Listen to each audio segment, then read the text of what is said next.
चलिए आज ये देखते हैं। अभी हम सॉइल का क्वेश्चंस, जिसमें हम कुछ क्वेश्चन देखते हैं जो इम्पोर्टेंट हैं, उसे हम अभी स्टडी करेंगे। अब ध्यान से देखिएगा इसमें। ओके, तो पहला क्वेश्चन स्टार्ट करते हैं।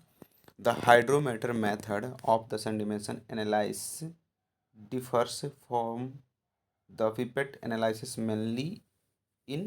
कहने का मतलब है हाइड्रोमीटर जो मेथड होता है ना सेडिमेंटेशन एनालिसिस का, जो differs from pipette analysis mainly in, mainly किस में होता है?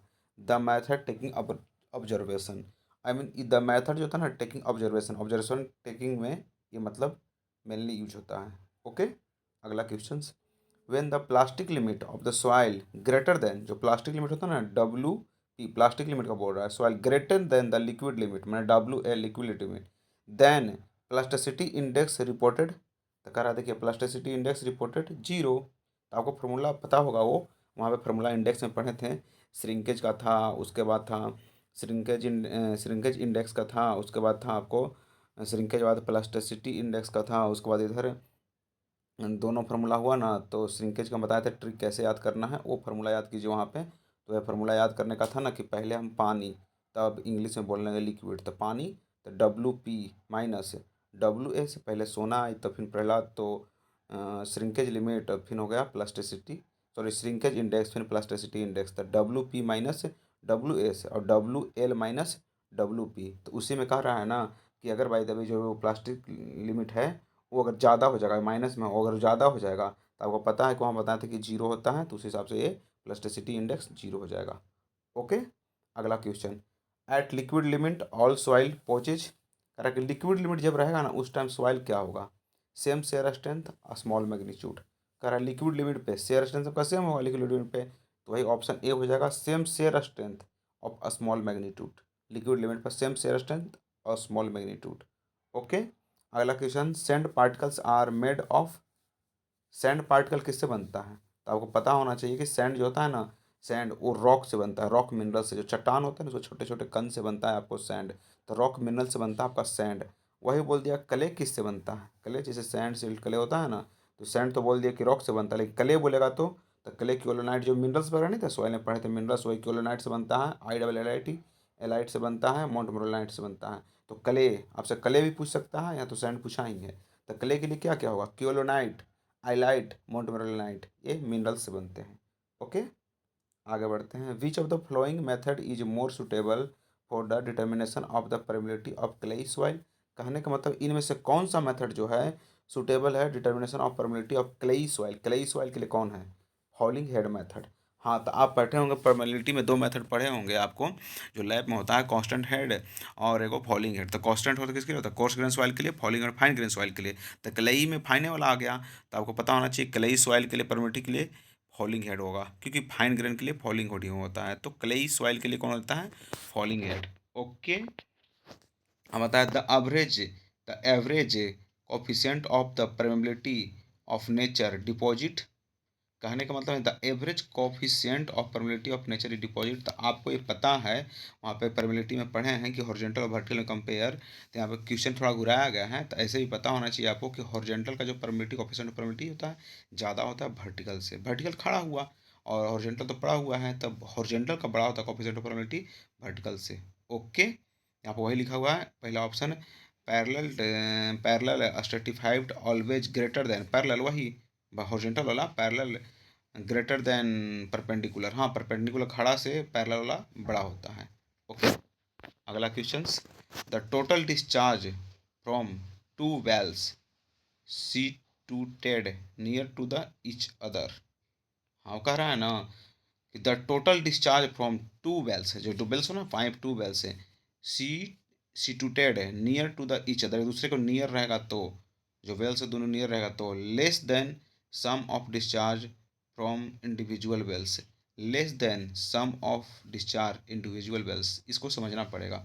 The total discharge from two wells situated near to the each other, two wells जो होता है ना नियर टू ईच अदर रहेगा, तो less than sum discharge from individual, sum वाला जो होगा ना उसका लेस होगा इंडिविजुअल से। ये कह रहा है जब डिस्चार्ज फ्रॉम वेल्स कहेगा ना तो less sum discharge from individual, less sum discharge from individual से लेस होगा। ओके, आगे चलते हैं। The most suitable method for drainage of fine graded cohesive soil. कह रहा है कि the most suitable method for drainage of fine grain cohesive soil. अगर कोई फाइन ग्रेन कोहेसिव सॉइल है तो उसका क्या होगा, मोस्ट सुटेबल मेथड और ड्रेनेज, ड्रेनेज जो ड्रेन नहीं होता, drain out drainage of fine grain cohesive soil, electro ओसिओमो osmosis method, electro osmosis method जो होता है सो मोस्ट सुटेबल होता है इसमें। कह रहा है most suitable method, most suitable method drainage the fine grain cohesive soil. कौन इसमें सबसे अच्छा है ड्रेनेज के लिए, इलेक्ट्रो ऑस्मोसिस मेथड। किसके लिए मोस्ट सुटेबल, किसके लिए पूछ रहा है, method for drainage the fine grain cohesive soil, fine grain cohesive soil drainage के लिए इलेक्ट्रो ऑस्मोसिस मेथड। ओके, आगे चल रहा है the hydrostatics pressure on a pneumatic line within the dam sections. कह रहा है ना कि हाइड्रोमेटिक प्रेशर जो होता है ना, hydrostatics pressure on the pneumatic line, pneumatic line जानवे करते हैं, पैर फेरेटिक लाइन, प्रेमेटिक नहीं phreatic line within the dam section equal atmospheric pressure, equal atmosphere hydrostatics pressure, hydrostatics pressure बोल रहे हैं, वो भी phreatic line within dam section. और जो फेरेटिक लाइन होता है ना उसमें हाइड्रोस्टैटिक्स प्रेशर क्या होता है, इक्वल टू एटमॉस्फेरिक प्रेशर होता है। हाइड्रोस्टैटिक्स प्रेशर जो होता है ना फेरेटिक लाइन में, हाइड्रोस्टैटिक प्रेशर वो इक्वल टू एटमॉस्फेरिक प्रेशर होता है। एक इसमें कहानी है। आगे rate of consolidation increase with increase temperature. आप कंसोलिडेशन पढ़े थे यूनिट नंबर 8 में, आप सॉइल में, तो कह रहा है ना कि इंक्रीज होता है टेम्परेचर के साथ। Rate of consolidation increase with increase temperature, अगर टेम्परेचर बढ़ेगा तो रेट ऑफ कंसोलिडेशन बढ़ेगा, कंफर्म है ये बात। ठीक है, कंसोलिडेशन पानी से रिलेटेड है, ये है तो पानी खत्म होगा तो बढ़वे करेगा, तो टेम्परेचर के साथ कंसोलिडेशन बढ़ता है, ये बात याद रखना है। आगे बढ़ते हैं the slope of isochrones at any point at gives time indicates the rate of change of और वाटर प्रेशर विथ डेप्थ। कहने का मतलब है ना कि आइसोक्रोन्स की चर्चा कर रहा है, द स्लोप ऑफ आइसोक्रोन्स, जो आइसोक्रोन्स था उसका slope eight any point given time indicates the rate change of pore water pressure with depth. कहने में तो आइसोक्रोन में जो होता है ना कि pore water pressure pressure with depth के साथ चेंज होता है, pore water pressure with depth से। The slope of isochrones at any point gives time indicates rate of change of pore water pressure with depth. Depth के साथ change होता है pore water pressure, depth के साथ। Isochrones में pore water pressure with depth है, isochrones रहेगा तो pore water pressure with depth change हो जाएगा। ओके, आगे देखते हैं direct measurement of the permeability of the specimen at any stage loading can be made. अब इसमें कह रहा है बोथ ऑप्शन, कह रहा है direct measurement of permeability of the specimen at any stage loading can be made only fixed ring type consolidometer, only floating ring type consolidometer. कह रहा है कि डायरेक्ट मेजरमेंट मेजरमेंट कर रहा है permeability of the specimen at any stage, किसी भी stage of the loading, any stage of loading can be made, हाँ लोडिंग तो वही कह रहा है, only fixed ring type consolidometer नहीं, only floating ring consolidometer. Fixed और floating, only fixed ring consolidometer, only floating ring consolidometer, both answer इसमें होगा। Measurement of permeability of the specimen loading made, measurement the permeability of specimen at any stage loading can be made, किसी stage में, तो fixed वाला भी होगा floating वाला भी होगा, दोनों ऑप्शन। आगे चलते हैं the ultimate consolidation settlement of the structure resting on soil. कहने का मतलब यहाँ है कि फार्मूला पढ़े थे आप सेटलमेंट में, वॉइड रेशियो टर्म में डेल्टा एच बटा एच ई के पावर क्यू 1/1 प्लस ई वाला फार्मूला था वो पढ़े थे आप।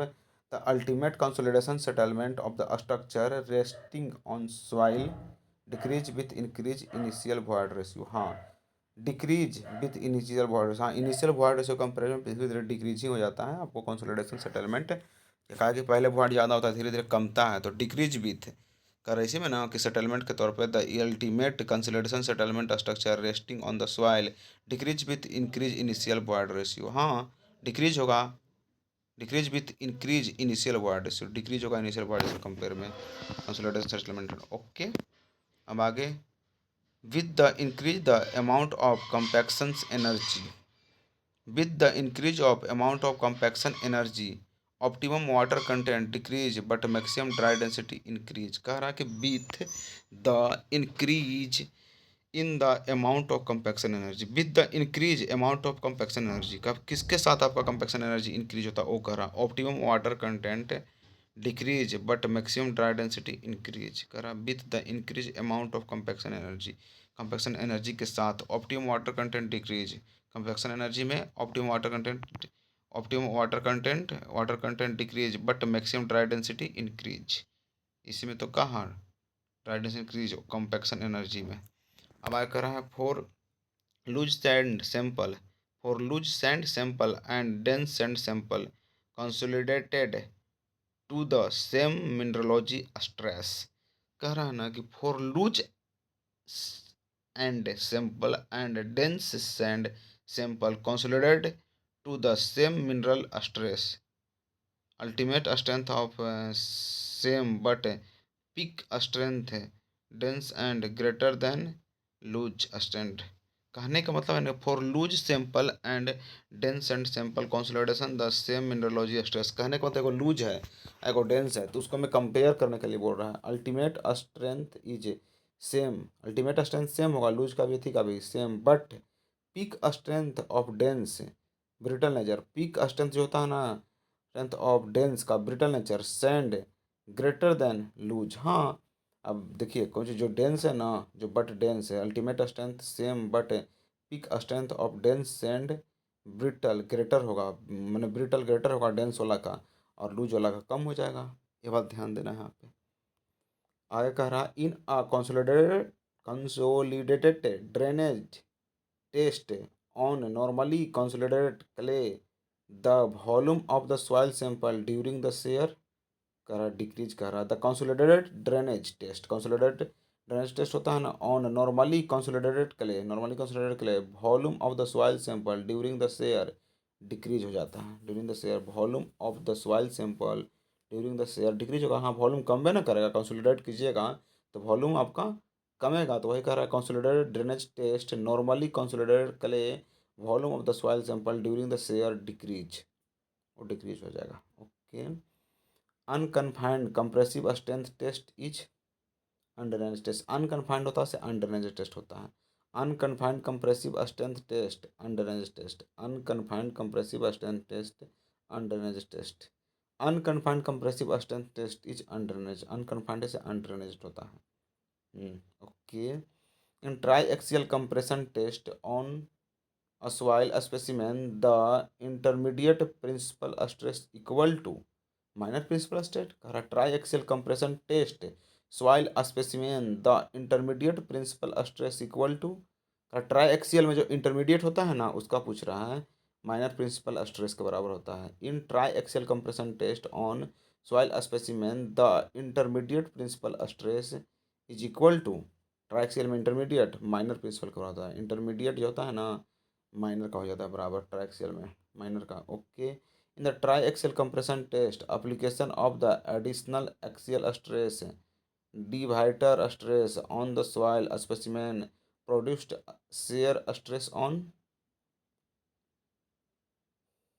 horizontal plane only, vertical plane only, and both horizontal and vertical plane, all plane expects horizontal and vertical plane। वो कह रहा है ना कि triaxial compression test application of the additional axial stress, कह रहा है compression test triaxial compression test the application of the additional axial stress divider stress on the soil sample, axial stress divider stress on the soil sample produce shear stress all plane except horizontal and vertical plane, all plane except horizontal and vertical plane, all planes except horizontal and vertical plane. एक कह रहा है ना कि triaxial compression application axial stress additional soil mean produce shear stress, हाँ कहने additional जो होगा ना तो all planes except horizontal and vertical plane. Triaxial में passive earth pressure in the soil mass proportional to where mu is Poisson ratio phi in the effective angle internal friction soil. इसके लिए क्या होगा 10 square 45 + 5/2, ये formula जानते ही हैं आप कि पैसिव में ये होता है। एक्टिव में तो माइनस हो जाता है, लेकिन यहाँ पैसिव में प्लस होगा। ओके, याद रखना है। The submerge bed of the soil, हाँ, सबमर्ज बेड ऑफ द, जो सबमर्ज डूबता है ना, submerge bed of the soil solid per unit volume is, the submerge bed of soil solid, submerge होता है ना, सबमर्ज, जो submerge bed of the soil solid per unit volume is, पर unit volume is, कह रहा है ना कि submerge weight of the soil solid per unit volume is, submerge weight of soil solid per unit volume, volume के हिसाब से buoyant unit weight, buoyant unit weight, submerge unit weight of the soil solid per unit volume, volume का तो बायोन्ट में हो जाएगा, तो volume है तो बायोन्ट में जाएगा। ओके, अब कह रहा है the diameter of the sieve used finding the liquid limit. अच्छा, लिक्विड लिमिट को निकालने के लिए पढ़े होंगे लिक्विड लिमिट, उसमें liquid diameter of the sieve use to finding the liquid limit is, liquid limit को निकालने के लिए 425 माइक्रोन 120 ग्राम आपका सैंपल लेते हैं। Diameter of sieve use to finding the liquid limit, liquid limit निकालने के लिए डायमीटर क्या होता है, 425 माइक्रोन होता है। लिक्विड लिमिट के लिए क्या होता है, लिक्विड लिमिट याद कीजिए 425 माइक्रोन होता है, 120 ग्राम सॉइल सैंपल होता है। इसमें ब्लैंक्स में फिल करना है। Coarse grained soil can not achieve the plastic test of consistency. ये कोर्स ग्रेन्ड सॉइल होता है ना, कोर्स फाइन रहता है, वो भले कर सकता है, अचीव कर सकता है, लेकिन कोर्स ग्रेन्ड सॉइल जो होता है ना, can not be achieve the plastic state of consistency, plastic state consistency को अचीव नहीं कर पाता कौन, कोर्स ग्रेन्ड सॉइल। आप कोर्स ग्रेन्ड सॉइल को जानते हैं, बिल्कुल जानते हैं, वो कभी प्लास्टिक को नहीं अचीव कर सकता है। Okay, no, the un unified soil classification system was originally developed by Casagrande, 15 groups. अच्छा, कह रहा है ना कि the unified soil classification system, unified का बोल रहा है, unified Casagrande, unified soil classification system was originally developed by, unified बोलेगा तो यूनिफाइड जानवे करते हैं, यूनिफाइड बोलेगा तो कैसे ग्रांडे, यूनिफाइड बोलेगा तो कैसे ग्रांडे हो जाएगा। इंडियन स्टैंडर्ड 18 ग्रुप है, यूनिफाइड क्लासिफिकेशन 15 ग्रुप है, तो कैसे Grande. Okay, the ratio of compressive strength of material saturated with water, the ratio of compressive strength of material saturated with water that in dry state is known as coefficient of softening, coefficient of the softening। the ratio of compressive strength of material saturated with water, water से saturated हुआ, dry state is known as coefficient of softening, softening कहेंगे। the ratio of compressive strength of material saturated with water that dry state, dry state में आपको saturate हो रहा है तो softening कहेंगे। ओके, करा the ratio of compressive strength of material saturated with, वही वाला question, which of the following statement correct in case of the Bishop's simplified method slice, it satisfied only vertical force equilibrium. कह रहा है which of the following statement is correct case of the Bishop's simplified method, वी हॉप simplified method में क्या होता है, only vertical force equilibrium, vertical force equilibrium सिर्फ होता है वीहॉप्स में, वीहॉप्स में क्या होता है, वर्टिकल फोर्स ओनली होता है, certified only vertical force. Okay, आगे बढ़ते हैं। Actual movement of the soil mass is known as slope failure. अच्छा, actual movement of soil mass, soil mass का एक्चुअल जो मूवमेंट होता है ना, is known as slope failure. कहा एक्चुअल मूवमेंट ऑफ सॉइल से मास, एक्चुअल जो movement होता है ना, वो स्लोप फेल्यूर, स्लोप फेल्यूर तो करता है, वो ढलान से फैलता है ना, तो उसी लिए कह रहा है actual movement of soil mass slope failure. Beach of the flowing represent the sand porosity, 30 से 40 डिग्री जो होता है ना, 30 से 40%, 0.2 से 0.3 ग्रान, ग्रैनुलरली, जनरली बोल रहा है, जनरली बोल रहा है। Which of the flowing represent the sand porosity, sand porosity क्या होता है, 30% से 40%, सैंड प्रोसिटी 30% से 40%। विच of the flowing represent the sand porosity, which of the flowing represent the sand porosity, sand का प्रोसिटी कौन रिप्रेजेंट करता है, 30% से 40%। सैंड जो होता है ना, उसका प्रोसिटी, सैंड का प्रोसिटी 30% से 40%। सैंड का प्रोसिटी कहाँ से कहाँ रिप्रेजेंट करता है, 30% से 40%। सैंड जो होता है उसका प्रोसिटी, सैंड जो होता है ना, बालू, उसका प्रोसिटी 30% से 40%। Okay, which of the flowing represent the range of plasticity index for silt, 10 से 15।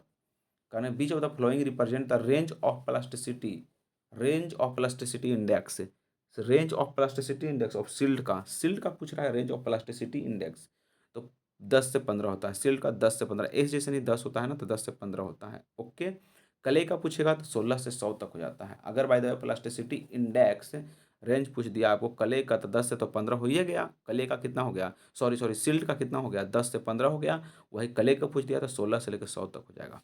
ओके, प्लास्टिसिटी इंडेक्स पूछ रहे हैं हम सिल्ट का, तो 10 से 15, और क्ले का पूछे तो 16 से 100 या 100 कह सकते हैं। Okay, if a grading curve is horizontal between the portion of 20 mm, IS SIP इतना mm, SIP graded aggregate do not content. कहने का मतलब है, फिर से रीड करते हैं, if grading curve is horizontal between proportional to 20 mm IS SIP and 4.75 mm सीव है, graded aggregate do not content, क्या कंटेंट नहीं करेगा, तो पहले जो 20 है तो वो नहीं करेगा, और उसके बीच में जो आ जाएगा उसके बाद 10 वो भी नहीं करेगा, 14 नहीं करेगा, तो ऑल ऑप्शन इज करेक्ट। इस कंडीशन में आपको याद रखिए कि 20 नहीं करेगा, 10 नहीं करेगा, 14 नहीं करेगा, ऑल ऑप्शन इज करेक्ट हो जाएगा। Okay, negative value of the group index soil reported, ये तो जीरो हो जाएगा। ग्रुप इंडेक्स का निगेटिव होता है तो जीरो होता है। ग्रुप इंडेक्स जहाँ निगेटिव कहा ग्रुप इंडेक्स, तो वहाँ पे जीरो हो जाएगा। ग्रुप इंडेक्स जहाँ पे निगेटिव, जीरो। बीच of the following show the correct order of the increasing surface area of the given soil, किसका सरफेस एरिया ज़्यादा होगा वो पूछ रहा है। Surface area which of the following show the correct order of the increasing, increasing बोल रहा है, सबसे ज़्यादा किसका होता है, increasing areas of the given soil. Surface area increasing करा, increasing surface area of the given soil, soil जो जितना दिया हुआ है ना सारा सॉइल, उसका इंक्रीजिंग सरफेस एरिया पूछ रहा है। तो क्ले का सबसे ज़्यादा होता है, फिर सिल्ट का होता है, फिर सैंड का होता है, फिर ग्रेवल का होता है। तो सबसे ज़्यादा किसका होता है, क्ले का। सरफेस एरिया का बात करेगा ना, तो सबसे ज़्यादा क्ले का होता है। उसी घटते चल जाइए ना, क्ले फिर सिल्ट फिर सैंड फिर ग्रेवल, तो सबसे बोले तो इंक्रीजिंग सरफेस एरिया सबसे ज़्यादा क्ले का होता है। सरफेस एरिया सबसे ज़्यादा क्ले का होता है, फिर सिल्ट का होता है, फिर सैंड का होता है, फिर ग्रेवल का हो जाता है। Okay, if the depth of the moist sand is cylindrical 15 centimeter and depth of the sand when fully saturated with water 12 centimeter, then the what is the bulking of moist sand। तो bulking अगर पूछे इस condition में, तो bulking के लिए formula होता है मॉइस्ट माइनस सेचुरेटेड बटा में सेचुरेटेड, मॉइस्ट माइनस सेचुरेटेड बटा में सेचुरेटेड, ये होता है बल्किंग ऑफ सैंड का फॉर्मूला। याद कीजिए, मॉइस्ट माइनस सेचुरेटेड बटा में सेचुरेटेड। पहले तो मॉइस्ट होता है, पूरा मॉइस्टेड कर जाता है, तो मॉइस्ट माइनस मॉइस्टेड जो होता है मॉइस्ट माइनस सेचुरेटेड बटा में सेचुरेटेड, मॉइस्ट पहले होगा। बल्किंग सैंड के लिए पहले मॉइस्ट हो जाता है, मॉइस्ट माइनस सेचुरेटेड बटा में सेचुरेटेड हो जाता है। तो यहाँ पर देखिए कुछ करा, if the depth of moist cylinder 15 centimetre, moist बोला तो 15 फुट की है, and the depth of the sand when the fully saturated, देखो सेचुरेटेड बोल दिया 12 सेंटीमीटर, तो पुट कर दीजिए, इस पे आंसर आ जाएगा। Which of the following type of the roller is most suitable for proof rolling submerged and finishing operation of the kills with clayey और सैंडी सॉइल। तो अब क्लेई और सैंडी दोनों कह दिया, तो क्लेई और सैंडी दोनों तो कह दिया, तो प्नोमेटिक रबड़ ट्राइड रोलर, प्रूमेनेटिक रबर टाइप में, जब क्ले और सैंड दोनों रहेगा तो क्ले और सैंड दोनों pneumatic rubber tyred tyred roller, pneumatic rubber tyred, ये हो जाता है जब प्रूमेटिक रबर ट्राइड, कब, जब क्ले रहेगा और सैंड रहेगा। तो between the seepage velocity and discharge velocity in soil, between the seepage velocity and discharge velocity in soil, the former is always higher, the from former is always higher, the between the seepage velocity and the discharge velocity in soil, between the seepage velocity and discharge velocity in soil, former is always greater, former is always greater, seepage velocity or discharge velocity, between the seepage velocity and discharge velocity, seepage velocity and discharge velocity, the former is always higher, former is always higher। हम कह रहे हैं between the seepage velocity and discharge velocity. आप तो जानते हैं कि कौन बड़ा होता है, इसमें सोचना क्या है। सीपेज वेलोसिटी भी जानते हैं, डिस्चार्ज वेलोसिटी भी जानते हैं। द सीपेज को आप जानते हैं कि बड़ा होता है हमेशा, तो फॉर्मर ऑलवेज हाइयर, सीपेज बड़ा होता है, डिस्चार्ज से बड़ा सीपेज ही होता है, पसीता है। तो overall value of the coefficient of permeability of the soil deposit for the large area may be determined by pumping out test। कह रहा है ना कि overall value of the coefficient of permeability of the soil deposit for larger area may be determined by pumping out test. Larger या permeability में larger area का तो pumping out test कहेगा, पंपिंग इन नहीं, pumping out test. And overall value of the coefficient of permeability of the soil deposit for the larger area may be determined. Larger area बोला है ना permeability में, तो overall किसके लिए, pumping out test के लिए, पंपिंग इन नहीं, पंपिंग आउट टेस्ट के लिए। Okay. A loose uniform sand with rounded grains has effective grain size इतना है, coefficient of permeability of the sand।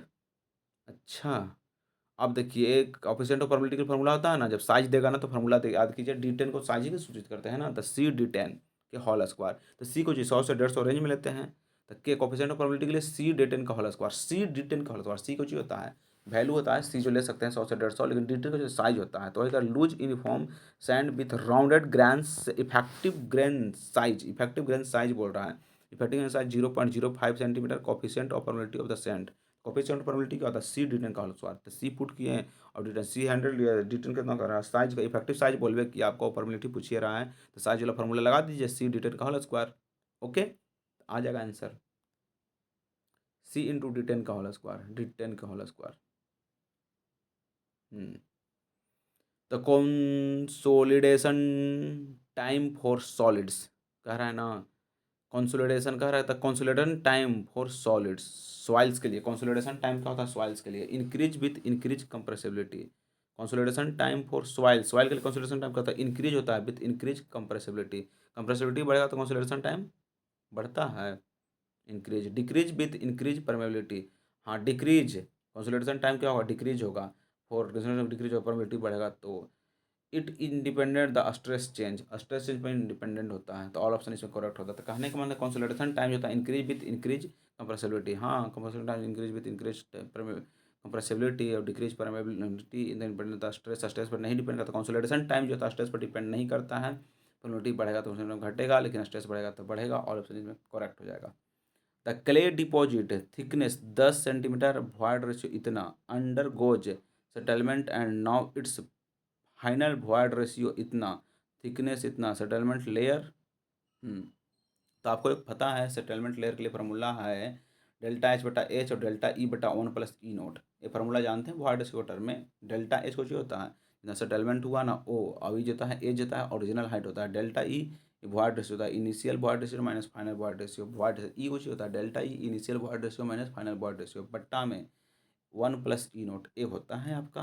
तो देखिए आप डेल्टा एच बटा एच हुआ ना, तो आपसे पूछ रहा था क्लियर डिपॉजिट थिकनेस इतना है, क्लियर डिपॉजिट थिकनेस इतना दिया हुआ है, जो इतना थिकनेस होता है ना चाहिए वो, वार्ड रेशियो अंडरगोज और सेटलमेंट यहाँ इतना, दोनों वार्ड रेशियो 0.5 इतना देवे किया है, तो इनिशियल में फाइनल में पुट करेंगे और बट्टा में जो इनिशियल हो जाएगा सो यहाँ पे पुट करेंगे और आंसर आपका आ जाएगा। तो डेल्टा एच बटा एच डेल्टा ई बटा 1 + E0 फॉर्मूला याद रखना है।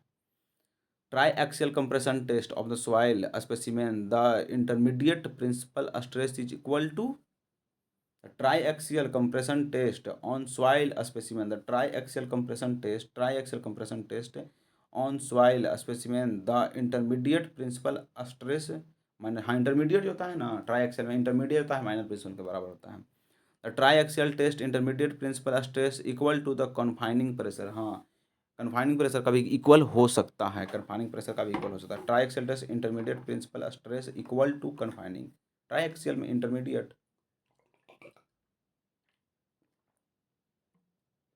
कन्फाइनिंग का इक्वल हो जाता है, इंटरमीडिएट होता है ना कन्फाइनिंग का इक्वल हो जाता है, confining pressure. When shear test is to finding out the shear strength of the clayey soil, हाँ वेन जो होता है ना, वेन जो गाड़ना है तो क्लेई सॉइल में गाड़ सकते हैं, ऐसे नहीं गड़ेगा, तो वो होता है क्लेई सॉइल के लिए होता है। Vane shear test use to, vane shear test ना क्लेई सॉइल के लिए होता है। यहाँ पर देखिए in a cantilever retaining wall the stem designing moment is 1/6 KA gamma HQ, ये फार्मूला होता है, आप याद कीजिए इसको। The stress distribution on soil approximately method in which the vertical stress at any point to any load are calculated by equivalent point load method. कहने का मतलब stress distribution in soil, stress distribution in soil, soil में stress distribution, the approximately method in which the vertical stress at any point to any load are calculated by equivalent point load method. Stress distribution in soil. The approximately method in which the vertical stress at any point to any load area calculated equivalent point load method. Standard penetration resistance is very stiff clay line between 15 से 30 से. The standard penetration resistance very stiff clay lies between very stiff clay lies 15 से 30. कहने का मतलब standard penetration resistance very stiff clay lies 15 से 30. कहने का मतलब है कि the standard penetration resistance very stiff clay between 15 से वेरी स्टिफ क्ले 15 से 30 होता है. वेरी स्टिफ क्ले के लिए 15 से 30 हो जाता है. The two criteria for the determination of the allowable bearing capacity of the foundation are shear failure and settlement. कहने का the two criteria of determination of the allowable bearing capacity of the foundation are shear failure and settlement. Share failure and settlement. For a number of columns constructed in row, type of the foundation provide rough foundation. हाँ, number of column रहेगा तो rough foundation. Okay, अब यहाँ पे देखिए ये मिलाना है तो इसमें देखिए क्या क्या मिलाना है, थोड़ा जूम कर लेते हैं. Standard penetration test bearing capacity match the type of the test which object the test. किसके लिए होता है स्टैंडर्ड पेंट्रेशन टेस्ट जो होता है ना, किसके लिए होता है बियरिंग कैपेसिटी के लिए. तो आपको याद करना होगा कि बियरिंग कैपेसिटी लिए क्या होता है स्टैंडर्ड पेंट्रेशन टेस्ट होता है. Hydrometer test grain size analysis के लिए. हाइड्रोमीटर जो होता है ना उसका हाइड्रोमीटर टेस्ट होता है ना ग्रेन साइज एनालिसिस के लिए. प्रोट्रैक्टर टेस्ट कंपैक्शन के लिए. वेन टेस्ट बच गया शेयर स्ट्रेंथ के लिए. वेन टेस्ट जो होता है ना शेयर स्ट्रेंथ के लिए. वेन टेस्ट शेयर स्ट्रेंथ के लिए. प्रोट्रैक्टर टेस्ट कंपैक्शन के लिए. प्रोटेक्ट करना है तो कंपैक्शन के लिए होता है. हाइड्रोमीटर टेस्ट ग्रेन साइज के लिए. Standard penetration test bearing capacity के लिए. ओके, अब कर रहा है which of the following statement is true. A pipe cylinder member which transfer the load through lower end of strong. कहने का मतलब यहाँ फार्मूला क्या है कि the which of the following statement true. A pile cylinder member which transfer the load through lower end strong straight. The pile cylinder member transfer it's load surrounding soil से transfer करता है. कह रहा है तो one pile drop must be at least 120 centimetre pile और 240 centimetre maximum. 120 centimetre pile 120 centimetre pile 200 centimetre maximum. One pile are drop must be least. One pile drop जो होता है ना 120 सेंटीमीटर और 240 सेंटीमीटर मैक्सिमम. 120 और 240. One pile of the drop must be list. 120 किस pile के लिए 200 मैक्सिमम 240 120 240 120 240 मैक्सिमम. कह रहा कि undisturbed sample are obtained by thin wall samplers. Undisturbed sample are obtained by thin wall samplers. Undisturbed sample are obtained by undisturbed thin wall samplers. The line stabilization is very effective in trending plastic clay soils. कहने का मतलब है the line stabilization very effective treating plastic clay soil. In line stabilization very effective treating plastic clay soils. Okay, मिलते हैं अब next video में. Okay, इसको continue करेंगे आगे. So thank you.